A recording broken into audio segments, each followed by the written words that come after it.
9h, 11h, Europe 1 Culture Média. Philippe Vandel. Parce que les jeunes ne lisent pas que des bandes dessinées et des contes de fées, Mon Quotidien et son frère cadet Le Petit Quotidien sont des journaux d'infos destinés aux enfants de 6 à 13 ans. Quand il s'agit de raconter les faits liés à l'écologie, à la culture ou à la science, pas de problème. Mais comment faire pour rendre compte d'un drame comme la décapitation d'un professeur sans les traumatiser? Et comment les mettre en garde contre les rumeurs et désinformations qui circulent sur Internet? Bonjour Aude Favre. Bonjour. Vous êtes journaliste et à la tête de l'association Fake Off qui lutte contre la désinformation de masse chez les jeunes. Avec vous Bruno Quatron, bonjour. Bonjour. Vous êtes rédacteur en chef du groupe Playback qui édite entre autres Le Petit Quotidien et Mon Quotidien. Il paraît ces deux quotidiens du lundi au samedi. Le professeur Samuel Paty est mort vendredi et vous avez attendu mardi pour titrer sur cette actualité. La une de lundi était consacrée aux animaux libérés du trafic illégal. Pour quelle raison avoir attendu? Parce qu'il vous a fallu du temps pour savoir comment aborder un tel sujet? Non, c'est parce que le numéro du lundi est un numéro qui ne colle pas forcément à l'actualité. C'est un sujet photo, un reportage photo, donc il était fait avant. En fait, le premier numéro qu'on a publié après l'attaque, c'est le numéro daté mardi qui a été fait dimanche. Voici le titre. Un prof d'histoire géo a été assassiné par un terroriste islamiste. C'est le titre. Le mot décapité qui est inscrit en page 3 dans le corps de l'article était là, mais il était trop violent pour se situer en une. Ouais, en fait, on s'est posé la question. Donc, on a tous les jours une instite de CE1 qui relie les deux journaux, Le Petit Quotidien et Mon Quotidien. Et avec qui on aborde à chaque fois les notions, les mots qu'on peut employer, qui peuvent être compris par les enfants, qui risquent de choquer les enfants. Donc là, c'était un dimanche, on lui a posé la question pour savoir si, à son avis, le mot décapité devait figurer dans les journaux. Déjà, le mot n'est pas forcément connu par les enfants, ils savent pas forcément ce que ça veut dire. Sur Le Petit Quotidien, on était tous d'accord pour dire que le mot n'avait pas sa place. En fait, l'idée, c'est de ne pas créer... c'est déjà suffisamment traumatisant comme ça. C'est pas la peine de créer une image encore plus traumatisante pour des enfants qui n'auraient pas forcément associé. Enfin, le fait qu'un enseignant soit assassiné juste à côté du collège, déjà en soi, c'est très choquant pour un enfant. Donc, pour des enfants de 6-7 ans, on s'est dit que décapiter, c'était pas la peine. Dans Mon Quotidien, on s'est posé la question. Les avis étaient assez partagés et notre enseignante référente, donc, a estimé qu'on pouvait utiliser le mot, que c'était même important de l'utiliser, mais il y avait aussi un risque qu'il soit pas compris. Donc de toute façon en une c'était un peu compliqué. Et puis le mot assassiné est déjà suffisamment fort pour un titre de une. Je pense qu'après ça on explique à l'intérieur, mais en une ça suffisait. Ce que je trouve très intéressant dans votre propos, qu'on soit d'accord ou pas d'accord avec vous, c'est que vous auriez pu choisir la facilité et d'escamoter complètement l'information. Et vraiment, on est obligé de vous rendre grâce de ceci, si j'ose dire. Le mot grâce, je ne sais pas si c'est le mot le plus approprié. Le Petit Quotidien lui a consacré sa une de mardi, un sous-marin vieux de 100 ans découvert au fond de la Méditerranée. Il faut aller en page 3, le journal en compte 4, pour trouver un tiers de page où dans la rubrique Histoire du jour, vous évoquez dans Le Petit Quotidien l'assassinat d'un professeur sans préciser qu'il a été décapité. Où placez-vous les limites de l'info pour un enfant de 6 ans? Je pose cette question à dessein car il a accès de toute façon à plein de détails via la télévision, via les copains dans la cour de récré et via ses parents qui peuvent lui raconter. Oui, bien sûr. Là aussi, on s'est posé la question de savoir si on le faisait en une ou pas. C'est déjà arrivé qu'on fasse des sujets très violents sur les attentats. On a fait beaucoup de une du Petit Quotidien aussi.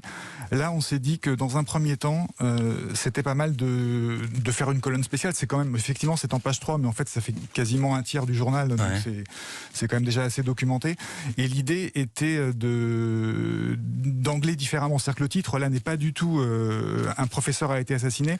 On a titré sur l'étape d'après, qui est après l'assassinat d'un professeur des Français, défendre les libertés. Et après ça n'empêche pas de détailler, d'expliquer que le prof a été tué en enseignant la liberté d'expression. Mais on essaie d'aller un petit peu plus loin pour que les enfants, pour le coup, soient pas... Et je reviens à ma question d'ordre plus général. C'est quoi la limite de l'info pour un enfant de 6 ans? Est-ce qu'il n'y a pas de limite? Est-ce que vous traitez tous les sujets qui passent au JT? Sur les thèmes, il n'y a pas de limite. On traite tous les sujets, on ne se dit pas ce sujet-là, c'est trop dur, etc. Après, c'est la manière, donc c'est les mots qu'on emploie, c'est la manière, mais il n'y a pas de sujet tabou. Il n'y a pas de sujet tabou, mais Aude Favre, question un peu perfide, si on masque certaines informations, est-ce que c'est pas là une manière d'encourager les rumeurs et la désinformation contre lesquelles justement vous luttez? Je ne sais pas. C'est pas tellement. C'est une question ouverte. En tout cas, c'est vrai que la question des rumeurs, des fake news, elle est évidemment extrêmement présente dans la société en général et a fortiori chez les jeunes qui ont accès maintenant à une pléthore d'informations et par conséquent de désinformations sur leur mobile, etc., etc.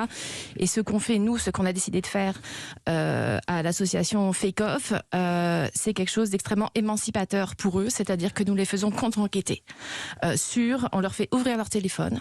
Qui a-t-il à l'intérieur de ton téléphone, qui sont souvent des choses que les profs découvrent en direct, parce qu'il y a un tel gap, vous voyez, un tel fossé entre notre consommation de l'information à nous et celle des jeunes, que c'est toujours extrêmement instructif. Et raconte-moi ce qui t'a choqué, raconte-moi ce qui t'a interpellé dernièrement, et je suis là pour t'aider. On ne vient pas du tout avec cette image de journaliste sachant qui va expliquer, etc. On vient épauler les jeunes et on va t'aider à contre-enquêter là-dessus. Et nous les faisons, à la fois on leur donne des clés, des méthodes très simples pour, en quelques coups d'œil, voir ce que vaut, entre guillemets, l'information, ce que tu as trouvé, le contenu que tu as trouvé sur Internet. Et on leur fait produire aussi de l'information. Par exemple, sur la rumeur des camionnettes blanches, je ne sais pas si vous en avez entendu parler. Bien sûr, je me souviens très bien. Où il y avait des expéditions punitives qui a été lancées dans des camps de Romanichel, si je me souviens bien, totalement à tort, parce que c'était une information totalement fausse. Eh bien, à Sevran, donc on a une résidence à Sevran, on avait un prix récemment, le prix des Assises internationales du journalisme pour ce qu'on fait à Sevran. Et à Sevran, nous faisons notamment contre-enquêter les jeunes sur ce qui s'est passé parce qu'ils ont été extrêmement traumatisés. On est allé dans beaucoup de classes qui ont commencé à raconter mais oui madame, je vous assure, je l'ai vu, la camionnette, et puis des camionnettes blanches, il y en a partout, donc il y a une psychose qui est entretenue et en fait c'est des choses on les ramène à la base, c'est-à-dire on appelle le service presse, la police, etc. Il n'y a pas de plainte déposée, voilà, c'est comme ça, c'est des rumeurs et la mécanique des rumeurs, c'est aussi quelque chose de très intéressant sur lequel on va avec eux et c'est émancipateur, ça les aide à avoir un recul, une attitude critique, parce que débunker des fake news, c'est aussi une attitude, avant une méthode pour moi. Juste un mot de la part d'un gars qui est né en 62, on dit plus Romanichel, on dit Rome désormais, justement. J'en viens à la question que je vais vous poser. Vous êtes complémentaires, Aude Favre et Bruno Quatron, c'est pour ça qu'on était très heureux de vous avoir tous les deux. Vous, c'est les 6-13 ans, Bruno Quatron. Ce que vous appelez des jeunes Aude Favre, c'est quoi? Quelle est votre cible? Parce que je vois que vous les tutoyez. Oui, non mais nous, on va principalement dans les 10-18 ans Oui, en ce moment, on est surtout dans les collèges, mais on fait collège, lycée, on forme aussi des professeurs on atteint tous les publics. Mais les jeunes, nous effectivement, c'est plutôt dont on parle, notre cœur de cible entre guillemets, c'est 13-20 ans, quoi, 13-19 ans, quelque chose comme ça. Comment Juste pour compléter, on a aussi un quotidien pour les ados, donc où les problématiques rejoignent vraiment les vôtres, donc sur les réseaux sociaux, qui s'appelle l'Actu, et qui est aussi quotidien où on aborde là les sujets de manière entre guillemets un peu plus adulte, mais où on a ces problématiques-là aussi. Le petit quotidien, mon quotidien, l'Actu, Fake Off, ils sont avec nous, c'est Bruno Quatron et Aude Favre, juste après ça dans Culture Média. Europe 1 Culture Média.